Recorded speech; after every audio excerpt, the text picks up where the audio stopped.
नमस्कार, मैं अनुज सुंदरवाल रोहत की आज बात करूंगा दैनिक भास्कर के सबसे बड़े सर्वे की, जिसमें 12 राज्यों में उन्होंने सर्वे किया है। 11 लाख लोगों ने इसमें भागीदारी की है। उसमें सबसे जो चीज है चौंकाने वाली, उसकी हम बात करेंगे।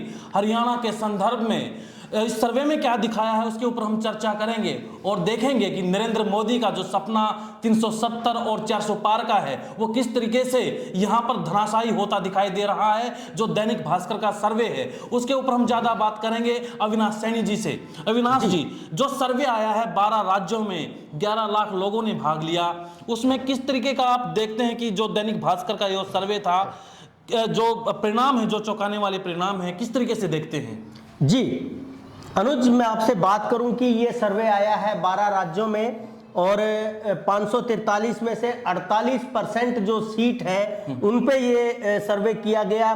258 सीट बनती है और 11 लाख लोगों ने, आपने बताया कि इसमें हिस्सा लिया जी। इसमें जो सबसे बड़ी बात आई है, जो खुलासा हुआ है जी, वो ये है कि बहुत स्थापित जो नेता हैं उनको भी जनता ने नकारा है और नए लोगों पे उन्होंने विश्वास जताया है। जी जी। 41 सीट ऐसी हैं जिसमें हरियाणा की सीट भी शामिल है, जिसमें 50% से ज्यादा लोगों ने स्थापित चेहरों को नकार दिया है। क्योंकि सर्वे में ये रखा गया था, जो वहां पे स्थापित नेता हैं उनके नाम लिखे थे कि इनमें से आप किसको पसंद करते हैं। ये एक विकल्प दूसरा भी दिया था कि जो लोग इसमें अपने, जिसको हमने इसमें शामिल नहीं किया, उसका भी नाम इसमें हम शामिल कर सकते हैं जी। तो 41 सीटें ऐसी थी जिसमें लोगों ने नए नाम दिए, लेकिन ऐसा नहीं हुआ कि नए नाम जो दे दिए वो बहुत सारे लोगों ने दिए, तो वो अलग अलग नाम थे। लेकिन फिर भी 7 सीट ऐसी हैं जिन पे वो कंसेशन बन गया, सहमति बन गई आम जनता की कि वो 7 नए नाम आए हैं। तो 7 लोग ऐसे चुने गए देश में जो स्थापित नहीं है, लेकिन वहां के लोगों ने उनको अपना भावी प्रतिनिधि माना है। 14 सीटें ऐसी हैं जी जिसमें जो नेता हैं उनकी लोकप्रियता, बड़े लोगों की जो लोकप्रियता है वो स्थापित हुई है। और उन चेहरों में जो 14 चेहरे हैं जिनकी लोकप्रियता वहां के लोगों ने मानी है, उनमें मैं आपको बताऊं कि हरियाणा के दीपेंद्र हुड्डा भी शामिल हैं, जिनको 89% लोगों ने अपना फर्स्ट वो माना है। बिल्कुल, जिस तरीके से इसमें जो फहरिस्त में मैं जानना चाहूंगा कि इसमें नरेंद्र मोदी की भी सीट रही होगी, उसमें अमित शाह की सीट भी शामिल होगी और बहुत सारे ऐसे नेता होंगे जिनको शामिल किया गया होगा। जरा दर्शकों को बताएं कि फर्स्ट नंबर किसके पास जाता है, सेकंड कहां है और नरेंद्र मोदी कहां है, और यहाँ हरियाणा का कौन कौन सा नेता है जिसमें इसमें शामिल हुए हैं। जी, ये 14 जो नेता हैं जिनकी बात हम कर रहे थे कि उनकी लोकप्रियता, बड़े लोगों की लोकप्रियता स्थापित हुई है, उनमें पहले नंबर पे मैं आपको बताऊं कि अमित शाह जो गांधीनगर की सीट से चुनाव लड़ते हैं, 92% वहां के मतदाताओं ने उन पे विश्वास जताया है। तो पहले नंबर पे है। जो वहां से अडवाणी चुनाव लड़ते थे उनसे बहुत आगे अमित शाह बढ़ गए हैं। दूसरे नंबर पे हरियाणा के दीपेंद्र हुड्डा है, जिनको 89% लोगों ने अपनी लोकप्रियता में पहले नंबर पे रखा है जी। तो ये पूरे देश में दूसरे नंबर पे दीपेंद्र हुड्डा है। 89% लोगों ने उनमें विश्वास जताया है। तीसरे नंबर पे सपा के नेता है धर्मेंद्र यादव, जो बदायूं से आते हैं, 84% लोगों ने उनमें विश्वास जताया है। और चौथे नंबर पे नरेंद्र मोदी हैं, जो वाराणसी से आते हैं, 86% लोगों ने जो लोकप्रियता है जी। तो हम आपको दर्शकों को बीच में ये भी बताते चलें कि ये हमारा दावा नहीं है, दैनिक भास्कर का सर्वे है, जिसके अनुसार यहाँ पर पहले नंबर पर अमित शाह, दूसरे जो स्थान मिला है लोकप्रियता में वो दीपेंद्र सिंह हुड्डा को मिला है, और चौथे स्थान पर है नरेंद्र मोदी। और इसमें बहुत सारे नाम होंगे आपको, जैसे आपने बताया राजनाथ सिंह, और भी फटाफट हम बता दें, हम चर्चा करेंगे जी। इसमें राजनाथ सिंह है, अनुराग ठाकुर है, दोनों भाजपा के नेता है, अनु टंडन है, सपा के हैं, संजय झा है, जनता दल यू के हैं, डिंपल यादव है, सपा से है, जयंत चौधरी राष्ट्रीय लोकदल से है, अखिलेश यादव सपा से है, चिराग पासवान 2 जगह से चुनाव लड़ते हैं, दोनों जगह से वो इस लिस्ट में शामिल हुए हैं। तो लोक जनशक्ति पार्टी से है आनंद भदौरिया है सपा से, आर.के. सिंह है भाजपा से, डॉक्टर अजय कुमार महागठबंधन से है और राजा रामपाल सपा से है। तो मैं आपको ये बता दूं कि ये जो 14 लोगों की लिस्ट है, इस लिस्ट में भाजपा के जो नेता है वो 5 ही नेता इसमें अपना नाम शामिल करवा सके हैं, लोकप्रियता के जो पायदान है, जो मापदंड रखे थे, हाँ, जिसमें 75% से ज्यादा लोगों ने जिनमें विश्वास जताया है। जी जी। तो इसमें से 5 भाजपा के नेता हैं। अमित शाह नरेंद्र मोदी जी से भी 6% ज्यादा लोगों में लोकप्रिय है। जी जी। और दीपेंद्र हुड्डा भी उनसे 3% ज्यादा लोकप्रिय है। बिल्कुल। इसमें एक बात ये करना चाहूंगा कि जिस तरीके से ये पूरी आपने फहरिस्त पढ़ी, इसमें हरियाणा का एकमात्र यहाँ पर दीपेंद्र हुड्डा के अलावा ये जो मापदंड था वो क्लियर नहीं कर पाए, और या फिर है लग रहा है कि कोई और भी है इसमें आप इसमें? हरियाणा की बात करें तो 2 यहाँ की सीट है जो इस पूरे जो सर्वे है उसमें शामिल हो पाई है। एक सीट है रोहतक लोकसभा सीट, जिसमें दीपेंद्र हुड्डा ने अपनी लोकप्रियता स्थापित की है। और दूसरी सीट है सोनीपत की। सोनीपत में भाजपा के सांसद हैं इस समय, दूसरी बार सांसद बने हैं रमेश कौशिक जी। तो वो उन 41 सीटों में शामिल है जहां पे 50% से ज्यादा लोगों ने नकार दिया है।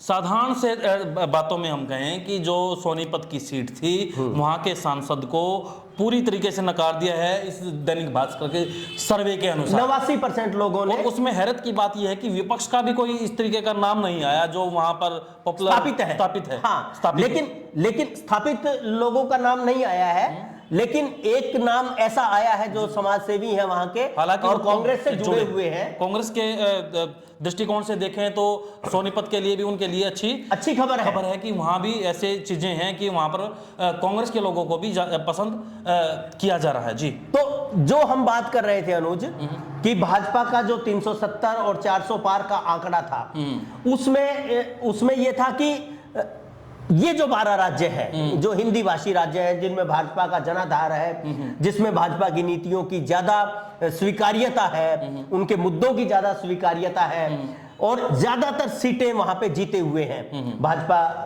हरियाणा में 10 की 10 सीटें भाजपा के पास है, दिल्ली की 7 की 7 सीटें भाजपा के साथ है, यूपी की बहुत ज्यादा सीटें है, राजस्थान है, गुजरात है, तो उनमें मैक्सिमम तक पहुंचा हुआ है। तो ये डिक्लाइन इसमें दिख रहा है कि पिछली बार जितनी सीटें आई थी उससे सीटें घटती दिख रही हैं। तो पहली बात मैंने आपको ये बताई कि जो 14 चर्चित चेहरे जो लोकप्रियता के शिखर पे हैं, उनमें भी भाजपा के 5 ही लोग हैं जो अपना नाम दर्ज करवा पाए हैं। इसमें बड़ी बात तो ये है अविनाश जी कि यहाँ पर नरेंद्र मोदी की कितनी चर्चा होती है, देश विदेश तमाम चीजें जिस तरीके से मीडिया में दिखाई देता है, लेकिन यहाँ पर जो सर्वे में आया है, क्योंकि सर्वे कहीं ना कहीं सीधी सी बात है, इन्होंने जो मुझे नहीं पता कि किस तरीके से इन्होंने सर्वे करवाया, इसका आधार मुझे नहीं जानकारी, लेकिन दैनिक भास्कर का जो दावा है उसके हिसाब से हम ये बात तो कर ही सकते हैं कि यहाँ पर चौथे पायदान पर होना नरेंद्र मोदी के लिए यहाँ पर खतरे की घंटी है। मतलब ग्राउंड पे जो मजबूती है वो अमित शाह की कुछ ज्यादा है, ये दिखाया गया है। जी जी।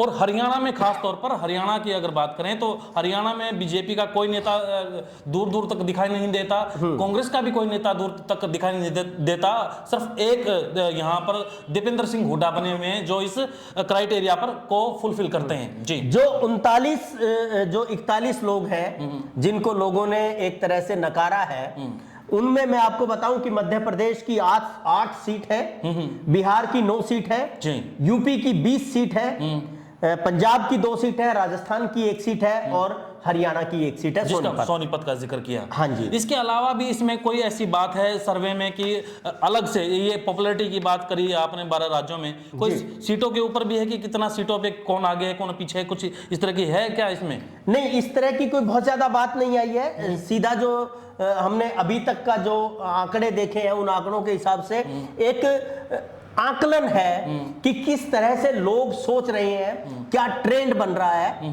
तो ये ट्रेंड दिखा रहा है। ट्रेंड ये है कि हरियाणा में 10 सीट जो इस समय बीजेपी की हैं, उनमें से 2 सीटें इस सर्वे के हिसाब से कांग्रेस के खाते में जाती हुई दिख रही हैं।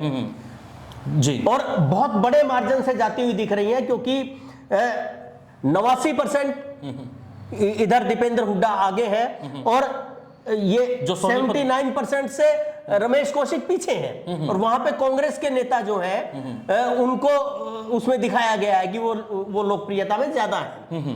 तो कहीं ना कहीं ट्रेंड ये भी होता है कि कई बार फॉलोअर खुद के भी होते हैं, जी, और वो प्लस पॉइंट ये भी होता है कि कई बार पार्टी के भी होते हैं, वो एक अलग विषय हो सकता है, वो अलग विषय है। लेकिन यहाँ पर खास तौर पर जो हॉट सीट बनी हुई है रोहतक की, रोहतक की हॉट सीट बनने जा रही है, पहले भी थी और अब की बार भी हॉट सीट होगी।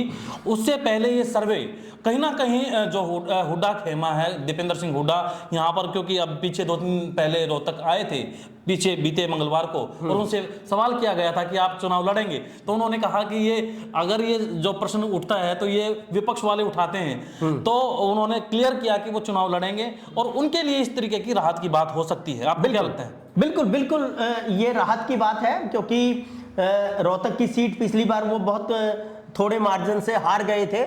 तो ऐसा लगने लगा था कि अगर भाजपा किसी मजबूत कैंडिडेट को उतारती है, उनकी लामबंदी करती है उनके खिलाफ, तो दीपेंद्र हुड्डा अगर इलेक्शन लड़ेंगे तो मुश्किल में पड़ेंगे। फिर दीपेंद्र सर्वे तो हर पार्टी करवाती है अपना, जी। तो अगर कांग्रेस सर्वे करवाएगी और दीपेंद्र हुड्डा इस तरह से मुश्किल में दिखेंगे तो कांग्रेस या भूपेंद्र हुड्डा उनको यहां से उतारेंगे कि नहीं उतारेंगे, इस पे सवालिया निशान लोगों में चर्चा के बीच में आता रहा है। लेकिन इस तरह का सर्वे जो आया है, इससे एक तरह से उनकी स्थिति मजबूत हुई है। और जो पिछली बार जो 7,000 वोट से जो हारे थे, उसके बावजूद मतलब ये लगता है कि अब उन्होंने पिछले दिनों में अपनी जगह बनाई है, लोगों के बीच में वो गए हैं और उससे उनकी लोकप्रियता में बढ़ोतरी हुई और इजाफा हुआ। लेकिन सवाल ये है कि 9 सीटों का आप जिक्र करें, 9 का भी आप सोनीपत का छोड़ दीजिए, सोनीपत में नतीजे हैं, 8 सीट ऐसी हैं जहां पर ना तो भाजपा का है, ना कांग्रेस का है, ना किसी और दल का है। आम आदमी तो किसी खाते में नहीं दिखाई दे रही फिलहाल। जी, अभी फिलहाल नहीं है, इसमें नहीं है, तो और भी खाते में नहीं है। 8 सीटों के और भी कोई खाते में नहीं, ना कांग्रेस है ना बीजेपी है। तो एक और चीज हरियाणा को लेके बड़ी बात है कि जो इन्होंने क्राइटेरिया बनाया था, सर्वे में रखा था कि लोग अपनी जो नेता है उसकी लोकप्रियता, उसको वोट दें, तो किस आधार पे वोट देते हैं, वो देना चाहते हैं, किस आधार पे देना चाहते हैं। तो उन्होंने 4 क्राइटेरिया बनाए थे कि युवा और पढ़े लिखे नेता को आप वोट देना चाहते हैं, या जिस पार्टी का बड़े वोट बैंक पे, जिस नेता का बड़े वोट बैंक पे जिसका होल्ड है, तो उसको देना चाहते हैं, या पार्टी की जो पहली पसंद है उसको देना चाहते हैं, या जिसने विकास करवाया है उसको देना चाहते हैं। तो बहुत सारी जगह ऐसी आई है कि विकास का जो खाता है वो पहले नंबर पे रहा, कि जिस नेता ने विकास करवाया है या करवा सकता है उसको हम वोट देंगे। या किसी राज्य में ये बढ़ोतरी आई है कि युवा और पढ़े लिखे जो है, ज्यादातर में ऐसा आया है। तो परसेंटेज को निकाले तो सबसे ज्यादा कौन सा पायदान पे? सबसे ज्यादा युवा और पढ़े लिखे वाली परसेंटेज सबसे ज्यादा है, लेकिन हरियाणा में ये थोड़ी सी पीछे है। हरियाणा में जो पहली पसंद है वो ये है कि बड़े वोट बैंक पे जिस नेता की पकड़ है। तो इसी जो क्राइटेरिया है कहीं ना कहीं वो 33% लोगों ने ये कहा है कि वो उस व्यक्ति को वोट करेंगे जिसकी होल्ड पहले ही है, जिसका होल्ड है वोट बैंक पे। जी और जी दूसरे नंबर पे युवा और पढ़े लिखे व्यक्ति को वोट करेंगे 27% लोग। जो पार्टी की पसंद के किसी भी पार्टी को वो पसंद करते हैं, और उस पार्टी की जो पहली पसंद है उसमें 21% लोगों ने अपना विश्वास जताया है, और जिसने विकास करवाया है वो चौथे नंबर पे है हरियाणा में 19% लोगों को।